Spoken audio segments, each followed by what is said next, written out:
Bana, leo nataka nikuelekeze ni namna gani ambavyo unaweza ukahakikisha ama ukafanya akaunti yako isiweze kuwa hacked, ikawa salama na ukaweza kuiprotect kwa namna mbalimbali.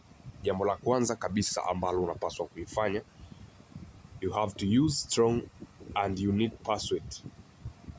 Kitu cha kwanza kabisa unapaswa kutumia strong na unique password. Hii nikimaanisha kwamba avoid easily or guessable password. Use mixed letters, number and characters.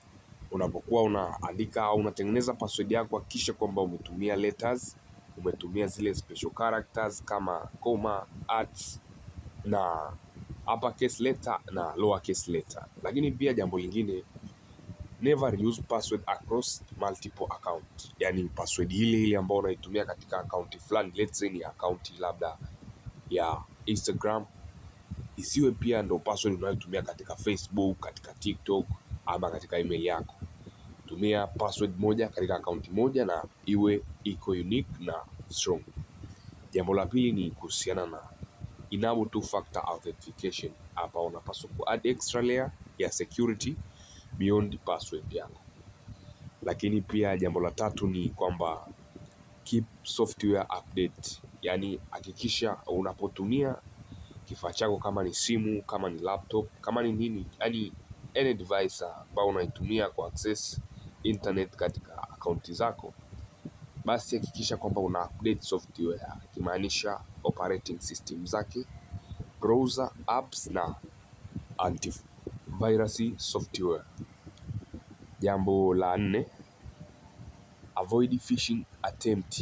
Yani nikimaanisha kwamba usipende kuklik ama ku DMs, text au kuklik link email ambazo zinatoka katika vyanzo ambavyo hauviamini.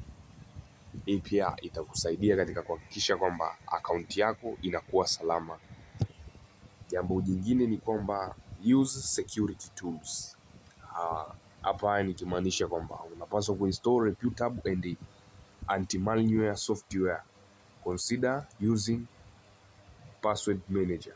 Hii pia itakusaidia kuhakikisha kwamba akaunti yako inakuwa kwenye ulinzi na unaweza kuepukana na hacking threats katika akaunti yako. Jambo lingine ni kwamba unatakiwa kusecure recovery option. Ensure your recovery email and phone number are correct and credential. Jambo la 7 ambalo pia ni jambo muhimu sana, monitor accounts activity. Ikimaanisha kwamba kuna zile login history ambayo inakuwa imecontain username yako, password. Hakikisha kwamba unazimanage na zinakuwa connected kwenye device logout na zinakuwa sensitive, lakini pia ziwe recognizable. Usipende kumpa kila mtu username na password yako aweze kulogin kwenye account yako, bali unaweza ukawa unazihifadhi na kuzimanage. Jambo lingine ambalo ni muhimu kabisa na ukilizingatia hili, basi hakika huwezi kuwa hacked kwenye akaunti yako. Avoid public wifi for sensitive task. Sensitive task kwa mfano masuala ya miamala. Ukiangalia katika akaunti za sim banking kwa sasa hivi, ukiwa unatumia wifi haifunguki kabisa. Hii ni kwamba wao wameamua kuweka security kwenye hizi sim banking app, na hii inasaidia kuepusha swala la wizi au swala la kuhakiwa kwa system zao za kibenki au system yako ya kibenki, ili kuwa protected na kuwa salama. Unapoambiwa uepuke kutumia public wifi kwa sensitive task, hii inakusaidia kwa sababu unapokuwa unatumia wifi ni rahisi sana wewe kuwa hacked. La kama ikibidi basi kutumia wifi, unaweza ukawasha VPN na uka access account over public wifi. Hii pia itakusaidia kuepukana na hacking, kutokana na kwamba unapotumia VPN una change zile server unazotumia kwa access internet ya wifi hiyo. Asante. Hii ni Cybermind TV1 na ni ujuzi ambao tunaupata katika channel hii pekee. Usisahau kusubscribe, like, share na comment.